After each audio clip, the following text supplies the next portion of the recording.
कैसे हो आप सब लोग? Hope you all are fine, doing great. हम लोगों ने लास्ट लेक्चर के अंदर SN1 रिएक्शन के बारे में समझ लिया था। अब हम लोग देखते हैं कि ऐसे कौन से फैक्टर्स हैं जो फेवर करते हैं SN1 रिएक्शन को। तो हम लोग पढ़ रहे हैं factors favouring SN1 reaction, factors favouring SN1 reaction. तो हम लोगों को पता है कि in SN1 reaction there is formation of carbocation, there is formation of carbocation. तो SN1 रिएक्शन के अंदर कार्बोकेटायन जो है वो जनरेट होता है। तो कहने का मतलब stability of the carbocation is deciding factor, stability of carbocation is deciding factor. Deciding factor क्या है? Stability of carbocation. यहाँ पर कार्बोकेटायन का जो स्टेबिलिटी है वो डिसाइडिंग फैक्टर है। कार्बोकेटायन का स्टेबिलिटी ऑर्डर क्या है? तो टर्शियरी, देन सेकेंडरी और देन प्राइमरी। कार्बोकेटायन का जो स्टेबिलिटी ऑर्डर होता है वो टर्शियरी ज्यादा होता है, सेकेंडरी उससे कम होता है, प्राइमरी उससे कम होता है। मिथाइल को ऐड करना चाहो तो लास्ट में भी लिख सकते हो। अब आप क्वेश्चन पूछोगे कि ऐसा किस तरीके से, तो देखो यहाँ पर मैं टर्शियरी कार्बोकेटायन का स्ट्रक्चर ड्रॉ कर रहा हूँ। यहाँ पर आप टर्शियरी कार्बोकेटायन के अंदर ध्यान से देखें तो there are 3 methyl groups. Tertiary carbocation के अंदर 3 मिथाइल ग्रुप हैं, सेकेंडरी के अंदर आपके पास 2 मिथाइल ग्रुप हैं। अच्छा, अगर आप प्राइमरी कार्बोकेटायन की बात करो, प्राइमरी, तो प्राइमरी कार्बोकेटायन के अंदर there is only 1 methyl group. तो you can see over here कि मिथाइल ग्रुप जो है उसका नेचर इलेक्ट्रॉन डोनेटिंग होता है। तो यहाँ पर 3 मिथाइल ग्रुप यहाँ पर इलेक्ट्रॉन्स को डोनेट कर रहे हैं। यहाँ पर आपके पास 2 ही मिथाइल ग्रुप इलेक्ट्रॉन्स को डोनेट कर रहे हैं और यहाँ पर आपके पास 1 मिथाइल ग्रुप इलेक्ट्रॉन को डोनेट कर रहा है और कार्बोकेटायन को स्टेबलाइज कर रहा है। तो जो स्टेबिलिटी ऑर्डर ऑफ कार्बोकेटायन है वो क्या हो जाएगा? टर्शियरी, सेकेंडरी और प्राइमरी। तो अच्छा, SN1 का जो रिएक्शन ऑर्डर आएगा वो आएगा tertiary is the most, primary is the least. ये बात हो गई SN1 की। अच्छा, अगर हम SN2 की बात करें तो SN2 में इसका ऑर्डर जो है वो जस्ट रिवर्स होगा। प्राइमरी से सेकेंडरी ज्यादा है, सेकेंडरी से टर्शियरी ज्यादा है। ठीक है, तो ये हम लोगों ने SN1 और SN2 की बात कर ली। SN1 रिएक्शन के अंदर कौन सा फैक्टर डिसाइडिंग है? तो stability of carbocation. Stability of carbocation जो है वो डिसाइडिंग फैक्टर है और यहाँ पर जो है वो आपका स्टेबिलिटी ऑफ यहाँ पर स्टीयरिक हिंड्रेंस जो है या स्टीयरिक क्राउडिंग जो है, स्टीयरिक क्राउडिंग वो आप लोगों का डिसाइडिंग फैक्टर जो है वो SN2 में देखने को मिलता है। ठीक है, चलिए बढ़ते हैं आगे।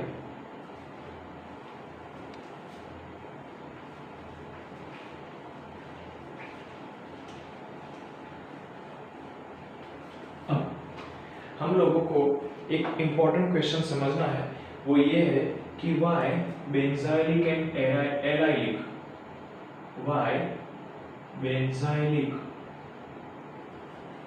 and allylic halides follows SN1।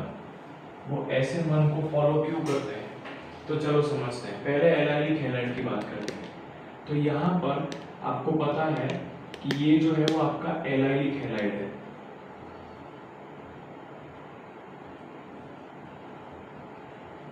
अगर यहाँ से हेलोजन डिपार्ट होता है अपने इलेक्ट्रॉन्स को लेकर के तो वो आपका एलाइलिक कार्बोकेटायन बनाएगा, जिसके अंदर आप इस तरीके का स्ट्रक्चर लिख सकते हो। तो एलाइलिक कार्बोकेटायन के अंदर ध्यान से देखिए, एलाइलिक कार्बोकेटायन के अंदर रेजोनेंस होता है। कैसे? तो ये इलेक्ट्रॉन्स इस कार्बन को हेल्प करने के लिए पहुंच जाएंगे। तो नया स्ट्रक्चर जो आएगा वो होगा CH2 CH, क्योंकि एक बॉन्ड टूट के इधर जा रहा है तो यहाँ पे सिंगल बॉन्ड ही रहेगा। नया बॉन्ड आ गया इसीलिए डबल बॉन्ड है CH2। इसके ऊपर पॉजिटिव चार्ज तो था ही, नेगेटिव और भी आ गया तो पॉजिटिव और नेगेटिव एक दूसरे को न्यूट्रलाइज कर दिए। पॉजिटिव और नेगेटिव इसको न्यूट्रलाइज कर दिया, इस कार्बन से इलेक्ट्रॉन दूर गए, मतलब इस कार्बन के ऊपर पॉजिटिव चार्ज आएगा। तो इस तरीके से जो एलाइलिक कार्बोकेटायन है वो रेजोनेंस स्टेबलाइज्ड है। एलाइलिक कार्बोकेटायन अगर रेजोनेंस स्टेबलाइज्ड है, यहां पर जो आपका कार्बोकेटायन है दैट इज रेजोनेंस स्टेबलाइज्ड, वो आपका रेजोनेंस स्टेबलाइज्ड है, इसीलिए वो SN1 पाथवे को फॉलो करेगा। वो किसको फॉलो करेगा? SN1 पाथवे को। अब यहाँ पर अगर हम बेंजाइलिक की बात करें, बेंजाइलिक की, तो बेंजाइलिक हैलाइड में से जो बेंजाइलिक कार्बोकेटायन है वो कैसे बनने वाला है? तो यहाँ पर सपोज कीजिए कि आपका X एटम डिपार्ट कर जाता है because of some reasons, some chemical reactions, तो इस तरीके से आपका बेंजाइलिक कार्बोकेटायन बनेगा। अब ये कार्बोकेटायन रेजोनेंस की मदद से स्टेबलाइज होगा, रेजोनेंस की मदद से स्टेबलाइज होगा, तो इस तरीके से नए नए रेजोनेटिंग स्ट्रक्चर्स आपको मिलेंगे।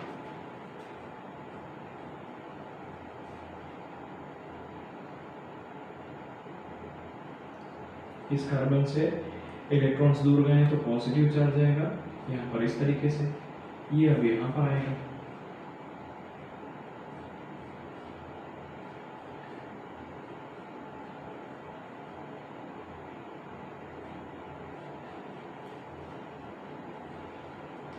ठीक है, अच्छा फिर यहाँ पर ये आएगा इस तरीके से,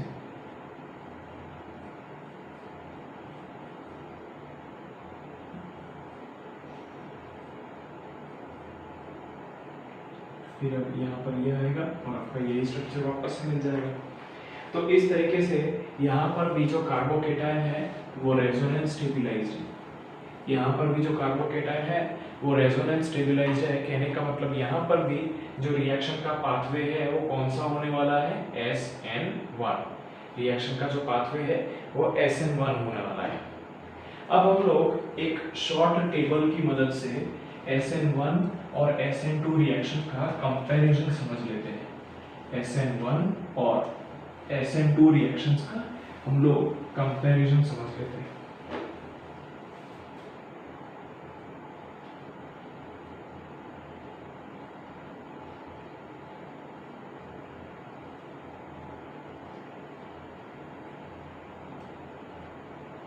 तो SN1 और SN2 को हम लोग कंपेयर कर लेते हैं। यहाँ पर लिख देता हूँ पॉइंट ऑफ डिफरेंस, यहाँ पर पॉइंट ऑफ डिफरेंस, फिर यहाँ पर आपका SN1 रिएक्शन लिखता हूँ, SN1 रिएक्शन, और यहाँ पर आपका SN2 रिएक्शन को लिख देता हूँ। ठीक है, तो हम लोग कंपैरिजन पॉइंट्स लिखते चले जाएंगे, फिर SN1 और SN2 के अंदर क्या डिफरेंस है वो समझते रहेंगे, बराबर। तो पहला जो पॉइंट ऑफ डिफरेंस है वो है रेट ऑफ द रिएक्शन, वो है रेट ऑफ द रिएक्शन। तो जो रेट ऑफ द रिएक्शन है SN1 के अंदर वो only concentration of alkyl halide बोल दीजिए या कॉन्सेंट्रेशन ऑफ सबस्ट्रेट बोल दीजिए। ठीक है, यहां पर SN2 के अंदर concentration of substrate plus concentration of nucleophile आएगा। सबस्ट्रेट का और न्यूक्लियोफाइल का यहाँ पर कॉन्सेंट्रेशन जो है वो रेट ऑफ द रिएक्शन को डिफाइन करेगा। अच्छा, ऑर्डर ऑफ रिएक्शन की बात करें तो ऑर्डर ऑफ रिएक्शन जो है SN1 के अंदर फर्स्ट ऑर्डर की रिएक्शन रहेगी और SN2 के अंदर ये जो रिएक्शन है वो सेकेंड ऑर्डर की रहेगी। यहाँ पर फर्स्ट ऑर्डर है और वहां पर ये जो रिएक्शन है वो सेकेंड ऑर्डर की रहेगी। थर्ड की बात करें तो it is nature of nucleophile.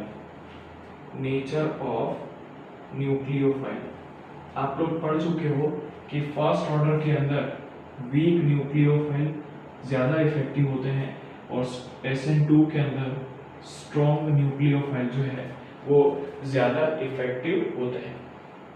अगर हम रिएक्टिविटी ऑर्डर की बात करें, अगर हम रिएक्टिविटी ऑर्डर की बात करें तो आपको पता होना चाहिए कि SN1 में stability of carbocation governing factor है, मतलब tertiary is the most, primary is the minimum. और अगर हम SN2 की बात करें तो वहां पर आपका स्टीयरिक क्राउडनेस डिसाइडिंग फैक्टर होता है, इसलिए यहाँ पर SN1 की कंपैरिजन में जस्ट रिवर्स प्रोडक्ट आएगा। फिफ्थ जो है वो है आपका अबाउट इंटरमीडिएट प्रोडक्ट, वो आपका इंटरमीडिएट प्रोडक्ट के बारे में। तो ये SN1 रिएक्शन के अंदर जो इंटरमीडिएट प्रोडक्ट है वो है आपका कार्बोकेटाइन, वो आपका क्या है, कार्बोकेटाइन। और अगर हम SN2 की बात करें तो यहाँ पर आपका कोई भी इंटरमीडिएट नहीं बनता है, लेकिन पेंटावेलेंट ट्रांजिशन स्टेट जरूर से देखने को मिलता है, बराबर। चलो नेचर ऑफ सॉल्वेंट्स की बात करते हैं। नेचर ऑफ सॉल्वेंट, तो नेचर ऑफ सॉल्वेंट की अगर हम बात करें SN1 के अंदर, तो SN1 के अंदर पोलर प्रोटिक सॉल्वेंट्स यूजफुल होते हैं, हमने ऑलरेडी स्टडी कर लिया है। और SN2 की बात करें तो पोलर एप्रोटिक सॉल्वेंट जो है वो यहाँ पर आपका यूज होता है, पोलर एप्रोटिक। अगर हम लास्ट पॉइंट स्टीरियोकेमिस्ट्री की बात करें, स्टीरियोकेमिस्ट्री, तो SN1 रिएक्शन के अंदर इन्वर्जन प्लस कॉन्फ़िगरेशन दोनों होता है, इन्वर्जन प्लस रिटेंशन दोनों ही होता है, इन्वर्जन प्लस रिटेंशन दोनों होता है। इसके अंदर आप लोग बोल सकते हो कि पार्शियल रेसिमाइजेशन भी हो सकता है, बराबर। इस इन्वर्जन प्लस रिटेंशन को आप पार्शियल रेसिमाइजेशन के नाम से भी जान सकते हो। याद रखो इन्वर्जन का अमाउंट ग्रेटर होता है कंपेयर टू रिटेंशन, तो रिटेंशन जो है वो आपका स्मॉलर क्वांटिटी में होगा कंपेयर टू इन्वर्जन। और अगर हम SN2 की बात करें तो SN2 रिएक्शन के अंदर आपका 100% इन्वर्जन ही देखने को मिलता है, आपका SN2 रिएक्शन के अंदर 100% इन्वर्जन ही देखने को मिलता है। अब हम लोग कब से इन्वर्जन और रिटेंशन की बात कर रहे हैं, तो चलिए देख लेते हैं कि इन्वर्जन ऑफ कॉन्फ़िगरेशन और रिटेंशन ऑफ कॉन्फ़िगरेशन क्या होता है। चलिए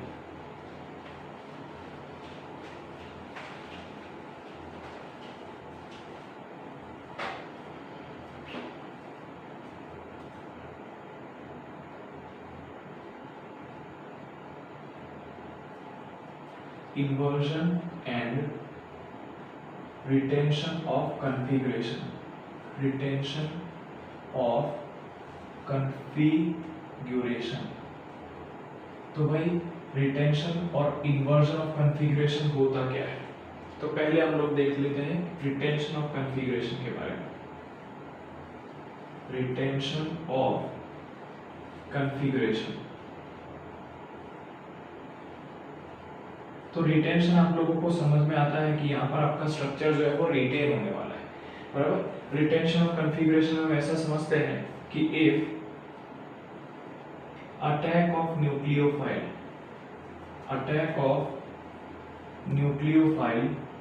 टेक प्लेस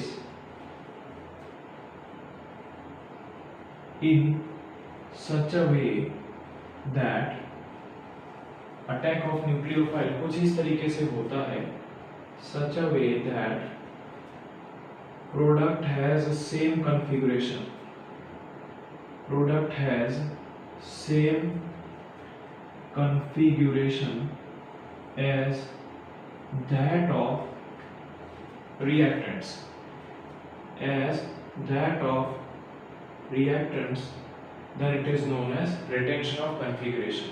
अगर न्यूक्लियोफाइल का अटैक इस तरीके से होता है कि प्रोडक्ट के पास रिएक्टेंट के जैसा ही कॉन्फ़िगरेशन है, तो उसको हम बोलते हैं रिटेंशन ऑफ कॉन्फ़िगरेशन। तो चलिए एग्जांपल की मदद से समझते हैं।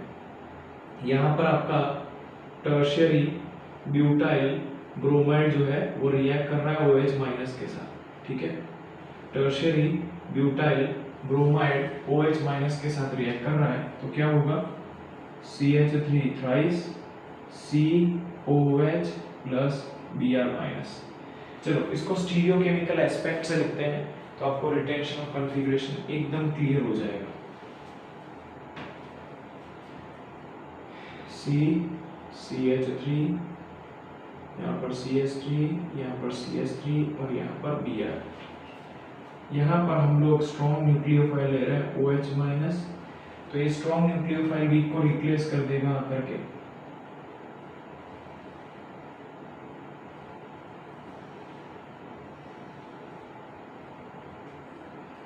अब यहाँ पर आप ध्यान से देखो तो रिएक्टेंट और प्रोडक्ट का कॉन्फ़िगरेशन सेम है, खाली जो यहाँ पर एटम्स है वो चेंज हो गए हैं।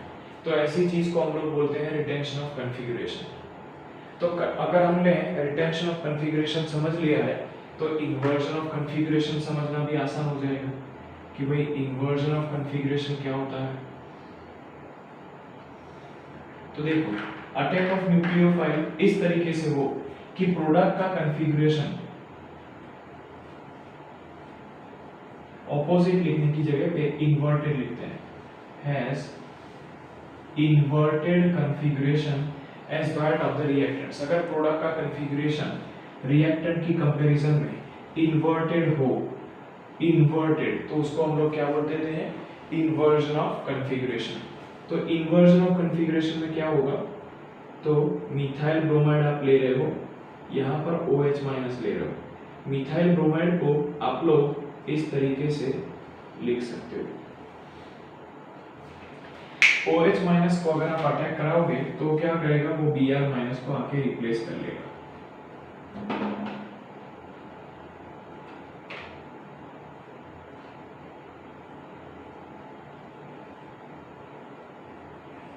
तो अगर आप ध्यान से देखो तो रिएक्टेंट की कंपैरिजन में जो प्रोडक्ट है उसका कॉन्फ़िगरेशन इन्वर्ट हो गया है, उसका जो कॉन्फ़िगरेशन है वो इन्वर्ट हो गया है, रिवर्स हो गया है, इसलिए इसको हम लोग बोल देते हैं इन्वर्जन ऑफ कॉन्फ़िगरेशन।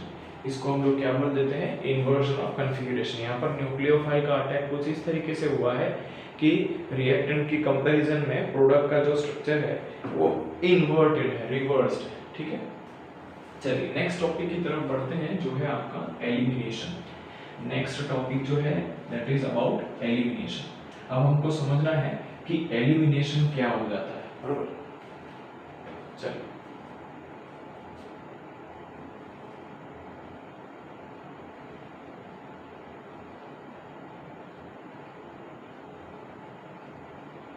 तो इसका डेफिनेशन मैं लिख रहा हूं, ध्यान से समझिएगा।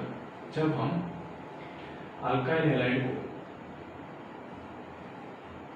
जिसके पास alkyl halide having beta hydrogen, ऐसे अल्काइल हैलाइड को जिसके पास बीटा हाइड्रोजन है उसको अगर हम अल्कोहलिक KOH के साथ, अगर उसको हम अल्कोहलिक KOH के साथ ट्रीट करवाते हैं, अगर अल्काइल हैलाइड जिसके पास बीटा हाइड्रोजन है उसको अल्कोहलिक KOH के साथ ट्रीट करवाते हैं तो हम लोग देखते हैं कि बीटा कार्बन पर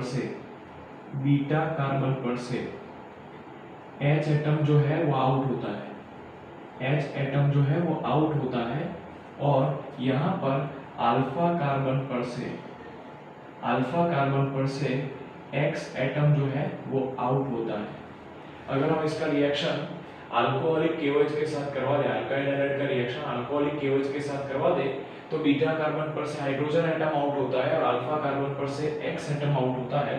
तो इस रिएक्शन के अंदर हम लोग हाइड्रोजन और हैलोजन दोनों को ही एलिमिनेट होते देखते हैं, इसीलिए इसको बोला जाता है डिहाइड्रो हैलोजिनेशन। डी का मतलब होता है आउट होना, हाइड्रोजन और हैलोजन दोनों ही आउट हो रहे हैं, इसलिए इसको बोला जाता है डिहाइड्रो हैलोजिनेशन रिएक्शन। इसका दूसरा नाम जो है वो बीटा एलिमिनेशन भी है। क्यों? क्योंकि यहाँ पर रिएक्शन का स्टार्टिंग होता है बीटा पोजीशन से। अगर आपको डेफिनेशन क्लियर नहीं हो रही है तो चिंता करने की बिल्कुल जरूरत नहीं है, अभी एक एग्जांपल लेंगे तो चीजें एकदम क्रिस्टल क्लियर हो जाएंगी। चलिए देख लेते हैं कि एलिमिनेशन रिएक्शन के अंदर होता क्या है। देखिए यहाँ पर मैं कैसा हेलो अल्केन ले रहा हूं जिसके पास बीटा हाइड्रोजन है।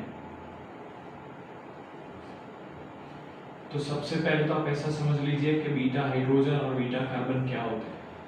तो देखो काफी सिंपल सी चीज है, हेलोजन बेयरिंग कार्बन जो होगा उसको हम लोग बोलते हैं अल्फा कार्बन, और उस कार्बन के साथ जुड़ा हुआ जो हाइड्रोजन उसका होगा उसको हम बोलते हैं अल्फा हाइड्रोजन। उसके बाजू वाले कार्बन को बोलते हैं बीटा कार्बन, और उसके साथ जुड़े हुए हाइड्रोजन को बोलते हैं बीटा हाइड्रोजन। जब इसको हम अल्कोहलिक KOH के साथ ट्रीट करवाते हैं तो ये अल्कोहलिक KOH जो है वो क्या करता है, तो बीटा पोजीशन से हाइड्रोजन को आउट करता है और अल्फा पोजीशन से हेलोजन को आउट करता है। अल्फा पोजीशन पर से हेलोजन को आउट करता है, बीटा पोजीशन पर से हाइड्रोजन को आउट करता है, और यहाँ पर प्रोडक्ट क्या बनती है,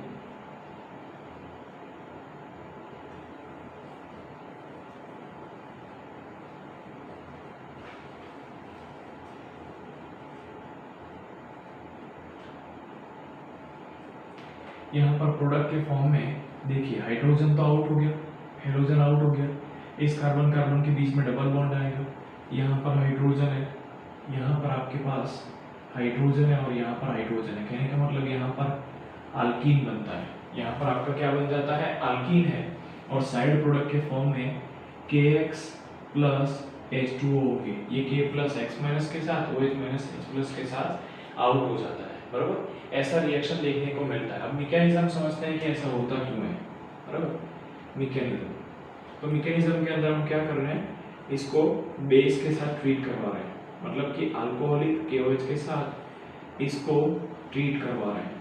तो बड़ी सिंपल सी बात है कि अल्कोहलिक KOH जो है, अल्कोहलिक KOH उसके अंदर से जो OH माइनस है वो इस बीटा हाइड्रोजन को एक्सट्रैक्ट करेगा। यहाँ से हाइड्रोजन H प्लस के फॉर्म में निकलेगा तो कार्बन को इलेक्ट्रॉन देके जाएगा, तो कार्बन को इलेक्ट्रॉन देके जाएगा तो क्या होगा समझना,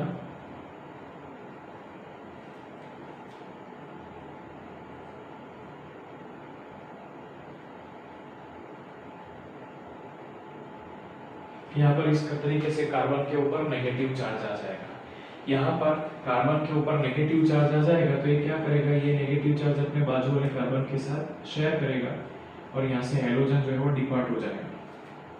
तो क्या होगा, CH3,